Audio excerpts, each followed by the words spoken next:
దయగలిగిన తండ్రి, దయగలిగిన నాయన, దయామయ్య, పరిశుద్ధుడ పరమ తండ్రి, నీకు వందనాలయ్యా.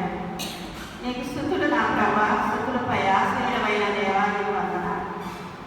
యేసయ్యా, నీకే స్తుతులు, స్తుతులు తండ్రి, స్తుతులు తండ్రి. నా గొప్ప దేవా, నీకే స్తుతులు, స్తోత్రాలు నాన్న. యేసయ్యా, నీకే వందనాలు. దయామయుడు, దయామయుడు, ప్రేమమయుడు తండ్రి, నీకు స్తుతులు. ఇదిగో నా తండ్రి, నా ప్రభా, నా ప్రభా, నీ సన్నిధిలో తండ్రి బిడ్డలందరూ నా ప్రభా, నీ సన్నిధికి వచ్చి నా ప్రభా, నీ మాట్లాడినారు నా తండ్రి. యేసయ్యా, చెప్పబడిన వాక్యాన్ని మాలిన్యంలో భద్రపరిచి దాసుని నివరణ చేసుకునే బిడ్డగా సిద్ధపరచబడుచున్నా. యేసయ్యా, ఇది వదిలిపెట్టబడిందా కాకుండా దాన్ని ఎవరు వేసుకోవాలి తండ్రి, మేము నా ప్రభా జాయించుకోవాలి తండ్రి, నీ వందనాలు.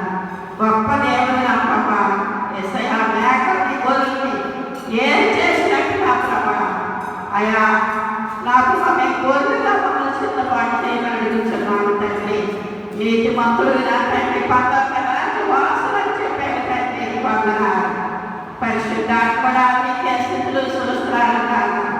వచ్చిన బిడ్డలందరూ దీవించు, ఆశీర్వదించు, బలపరచుదానికి వందనాలు. నీ ఆత్మ కుమ్మడి బిడ్డలు, నా కుటుంబాన్ని బిడ్డలు నా తండ్రి దీవించు, బలపరచబడుచున్నాను తండ్రి, నీకు వందనాలు. అయ్యా, మాతో అందరితో ఉండి మాలో అనుకుంటామని ఈ చిన్న ప్రాంతాన్ని ఆసరికి చేసుకుంటాను. నా ప్రభు యేసు క్రీస్తు పరిశుద్ధ నామమున ప్రార్థించుకుంటున్నాను. ఆమేన్.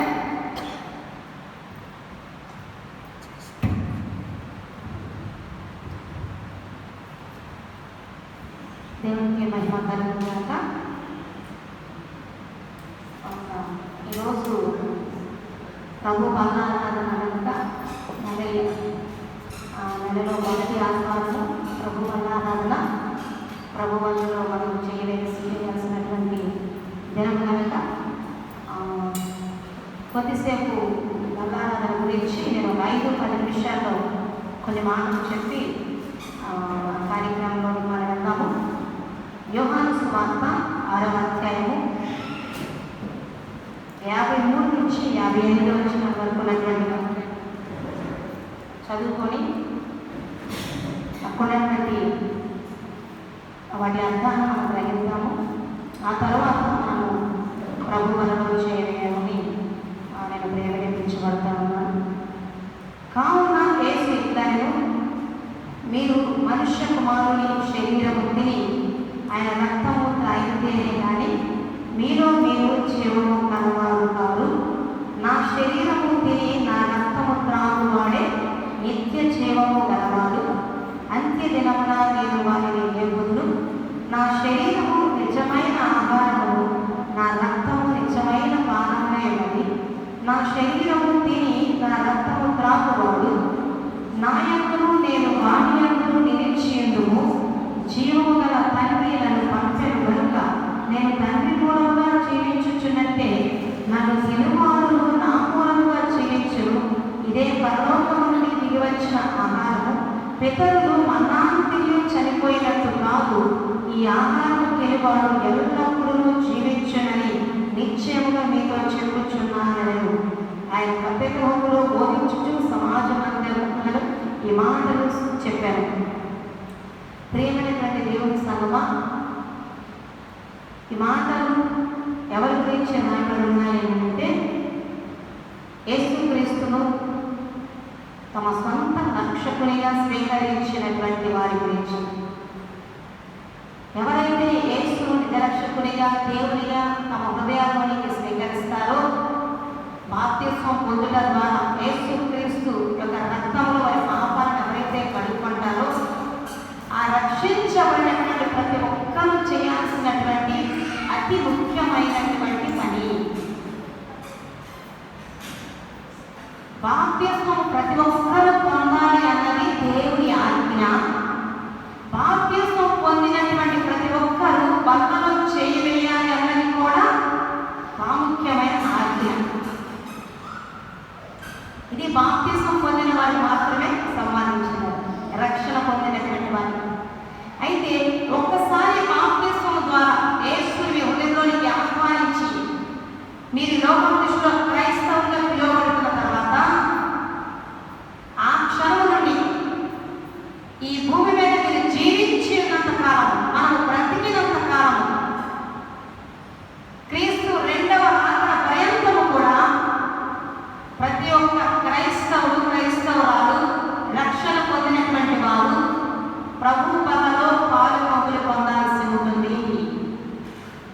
బలలో పాలు పొందని ఎడల అది పాపముగా పరిగణించబడుతుంది. ఇక్కడ యేసుక్రీస్తు ప్రభువారు స్వయంగా చెప్తున్నారు. బలారాధన అంటే ఏంటి? రొట్టె ద్రాక్షారసాన్ని పుచ్చుకోవడం. అంటే క్రీస్తు శరీరానికి సాదృశ్యమైన రొట్టెను, క్రీస్తు యొక్క రక్తానికి సాదృశ్యమైన ద్రాక్షారసాన్ని మనం పుచ్చుకున్న ద్వారా ఆయనలో మనం పాలు కలిగిన వారము, ఆయనతో మనం సహవాసము చేయించిన వారము అని అర్థం.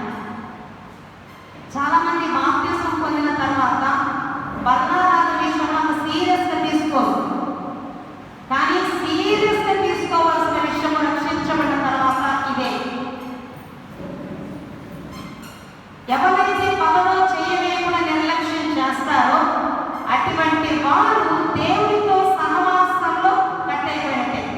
ఇక్కడ చూడండి, యేసు ఇట్లను మీరు మనుష్య కుమారుని శరీరము తిని ఆయన రక్తము త్రాగితేనే కానీ మీలో మీరు జీవము గలవారు కాదు. యేసు రక్తాన్ని, యేసు శరీరాన్ని కనుక మనం పుచ్చుకోలేకపోతే, బలలో చేయలేకపోతే, వారి కొక్కలు పొందకపోతే మనం చచ్చిన వారంతో సమానము. దేవులో ఆత్మలో చచ్చిన వారంతో సమానము.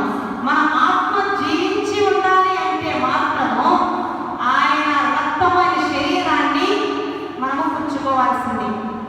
కొన్ని సంఘాలలో ప్రతి ఆదివారం ఇస్తారు, కొన్ని సంఘాల్లో నెల మొదటి ఆదివారం ఇస్తూ ఉంటారు.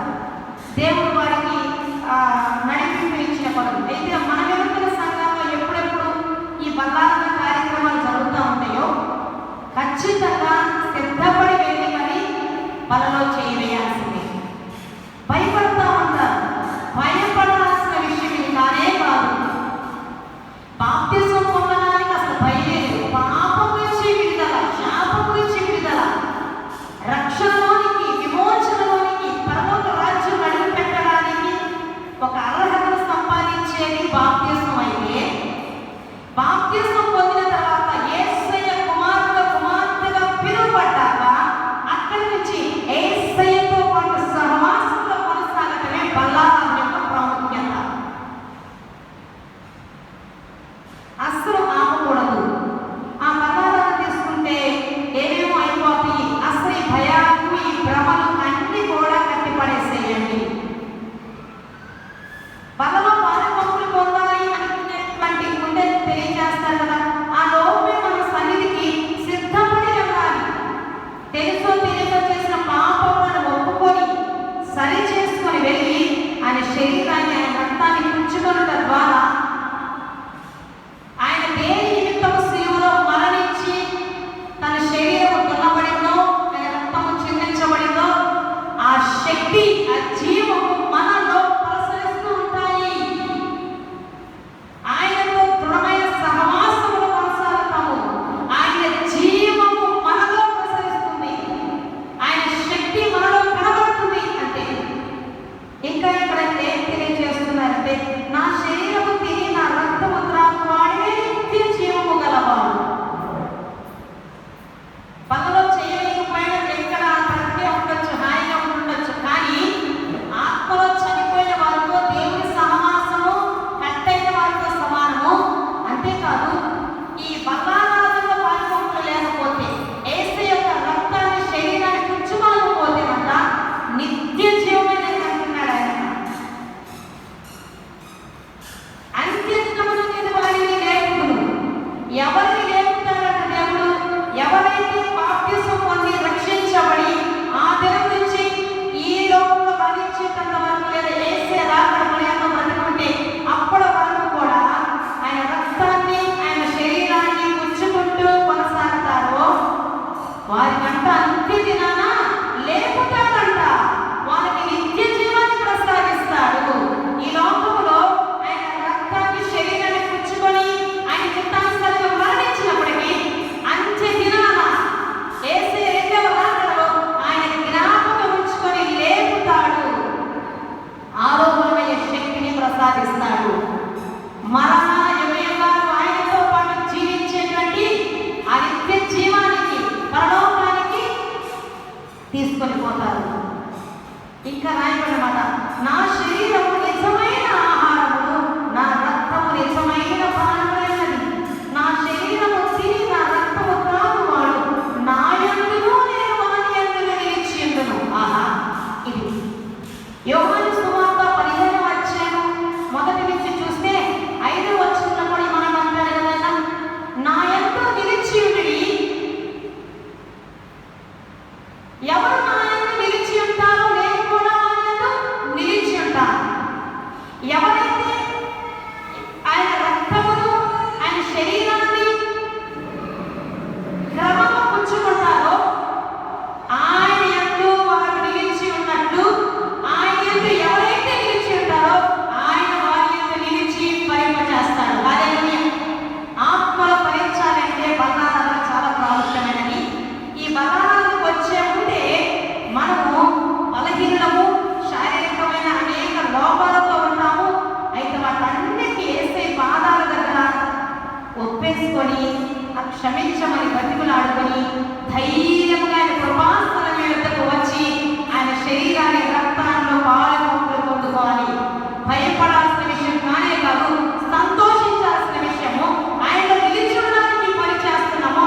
ఆయన మన కొరకు చేసినటువంటి ఆ కార్యమును జ్ఞాపకం చేసుకొని అది స్తుతించదగిన కార్యం కనుక ఆయన రక్తమును శరీరమును పుచ్చుకున్నట్టుగా ఉన్న ఆ జీవము, ఆ శక్తి, ఆ బలము, ఆ దైవికమైన సహవాసము దాగి ఉన్నది కనుక దానిని ఏ రక్షించబడిన వ్యక్తి కూడా నిర్లక్ష్యం చేయనే కూడదు, భయపడనే కూడదు. ఇది చాలా చాలా చాలా శక్తివంతమైన కార్యము. కొన్నిసార్లు మనకు బలహీనత ఉండే శారీరకంగా, అమ్మ ఇప్పుడు తీసుకోవచ్చలేదు, మీరు శారీరకంగా ఎటువంటి బలహీనతలో ఉన్నప్పటికీ, ఇక ఆడవాళ్ళకు బలహీనత చెప్తారు, అటువంటి శారీరకంగా మీరు ఏ బలహీనతలో ఉన్నప్పటికీ కూడా ఇది ఆత్మ సంబంధమైన కార్యము. ఈ శరీర బలహీనతలు, ఈ ఆత్మ సంబంధమైన కార్యానికి ఏమాత్రం అడ్డు లేదని ఈ రోజున జ్ఞాపకం ఉంచుకోండి ప్రియులారా. చాలా చోట్ల మోసం వచ్చే ఆత్మలు సంచరిస్తూ ఉన్నాయి. అమ్మో, ఆ రొట్టె ద్రాక్షరసం తీసుకుంటే ఏదేదో జరిగిపోయింది, ఇది అపవాది అబద్ధము చెబుతున్నాడు, వాడిని నమ్మొద్దు. ఇది నిన్ను ఆత్మను జీవింపచేసేది, నిత్య జీవించేది, దేవుడిని జ్ఞాపకం చేసుకునేది, దేవుడితో సహవాసంలోనికి నడిపించే కార్యము చాలా ప్రాముఖ్యమైనది. ఈ కార్యక్రమం ద్వారా యేసయ్య నీవు ఆయన ఆత్మ, నీ ఆత్మ ఏకమవుతుంది. శారీరకంగా ఏ విషయాలైనా మనం నిర్లక్ష్యం చేయొచ్చు, కానీ ఆత్మ సంబంధమైన విషయాలు, మరి ముఖ్యంగా అల్లారాధ విషయంలో దయచేసి రక్షించబడిన ఎవరు కూడా నిర్లక్ష్యం చేయొద్దు, భయపడవద్దు అని మీకు దేవుడి పేట మనం చేస్తున్నాను ప్రియులారా. ఇంకా 57వ వచనంలో, జీవము గల తండ్రి నన్ను పంపెను గనుక నేను తండ్రి మూలముగా జీవించుచున్నట్టే నన్ను తినువాడును నా మూలముగా జీవించును. యేసయ్య ఎలాగైతే తండ్రి చేత పంపబడ్డాడో, ఎలాగైతే తండ్రి వల్ల జీవించాడో, ఆయన రక్తము శరీరాన్ని మనం పుచ్చుకోవడం ద్వారా, బంగారు చేయి వేయడం ద్వారా, పాలుపోసిన పొందడం ద్వారా మనము కూడా తండ్రితో ఏకమవుతాము, మనము కూడా అట్టే జీవిస్తాము అని స్వయంగా మన యేసయ్య మాట్లాడుతున్నాడు ప్రియులారా. ఇది పరలోకము నుండి దిగి వచ్చిన ఆహారము. గతంలో మన్నాలాగా కాదు, మన్నా తిన్నా కూడా ఇశ్రాయేలు చనిపోయారు, కానీ యేసయ్య మన కొరకు మరణించాడు, మన కొరకు తన శరీరం దున్నబడింది, మన కొరకు తన యవ్వన రక్తమంతా చివరి కొట్టి వరకు వాడి చేశాడు ఆయన. అది శుభకరమైనటువంటి కార్యము, శుభకార్యము, ఆయన స్తుతించదగిన కార్యము. కృతజ్ఞతాస్తుతులు చెల్లించి ఆయన రక్తము శరీరాన్ని పుచ్చుకొనుట మన శరీరానికి, మన ఆత్మకు, మన ప్రాణానికి దీవెనకరము. ఎవ్వరు ఎటువంటి మాటలు చెప్పినా వినొద్దు. ఒకవేళ ఇప్పుడు దాకా ఈ బలాల విషయం నిర్లక్ష్యం చేస్తే కనుక ఇక మీదట నిర్లక్ష్యం చేయవద్దు, భయపడవద్దు, అపవాది చెప్పే ఆ అబద్ధాలు నమ్మవద్దు. ఒక్క నెల కూడా ఈ వలలో చేయి వేయకుండా మనం ఉండనే కూడదు అని దేవుని పేట మనం చేస్తున్నాం. ఒక్కవేళ దానికి నువ్వు గనక అవకాశం ఇస్తే బలాలను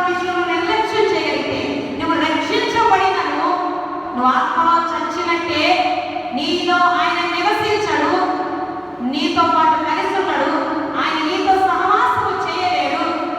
ఇంకా అది ఆకరిస్తున్నావు కనుక, నిర్లక్ష్యం చేస్తున్నావు కనుక దేవుడి అధికారం కాదు మీదకి వచ్చని అమ్మవారి అధికారం వచ్చేస్తుంది మీదకి. వాడు తన స్వాధీనంలో తీసుకుంటాడు. ఒక్కసారి చేసిన నిర్లక్ష్యం రాను అసలు బలాలనే విషయంలో పూర్తిగా మర్చిపోయేటట్టుగా, దాన్ని పూర్తిగా నిర్లక్ష్యం చేసినట్టు అయిపోతుంది. పూర్తిగా అమ్మవారి సాతాను యొక్క కపట హస్తాలకి రక్షించబడి కూడా వాడికి అధికారానికి మనమే అప్పగించుకున్నట్లు అవుతుంది. వాడికి అధికారమే కూడదు.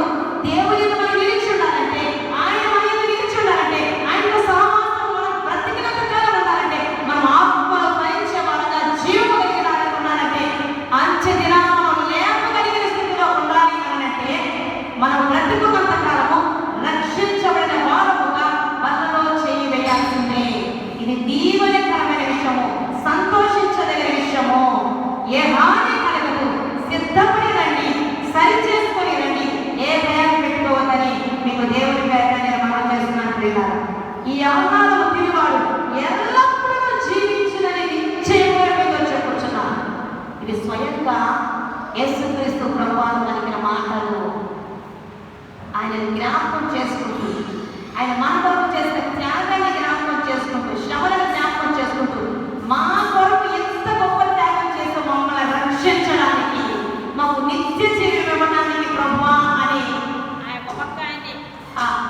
ఆయన ప్రాణాలు తలుపుతూ ఆయన చేసిన కార్యాన్ని బట్టి మరొక వైపు ఆయన కృతజ్ఞతాస్తుతులు చూపిస్తూ మనలో చేయబోయిన ద్వారా నువ్వు ఎంతో దీవించబడతావు, నీ ఆత్మ ఫలిస్తుంది, నీవు అనేకులకు మారిపోతావు. పరిశుద్ధాత్మ దేవుడు బల్లారాధన విషయంలో రక్షించబడిన ప్రతి ఒక్కరిని దేవుళ్ళు నిలిచి ఉండేటట్టుగా సిద్ధపరచుగాక. ఆమేన్. కొన్ని కానుకలు సమర్పించుకున్నాము. తర్వాత దైవ దీవెనలు ఉంటాయి, బలలో చేయవేయాలి అని సిద్ధపడి వచ్చినటువంటి వారు మాత్రమే ఉండండి. మిగతా వారు దీవెన తర్వాత మీ ఇళ్లకు తిరిగి వెళ్ళొచ్చని మనం చేస్తూ ఉన్నాను.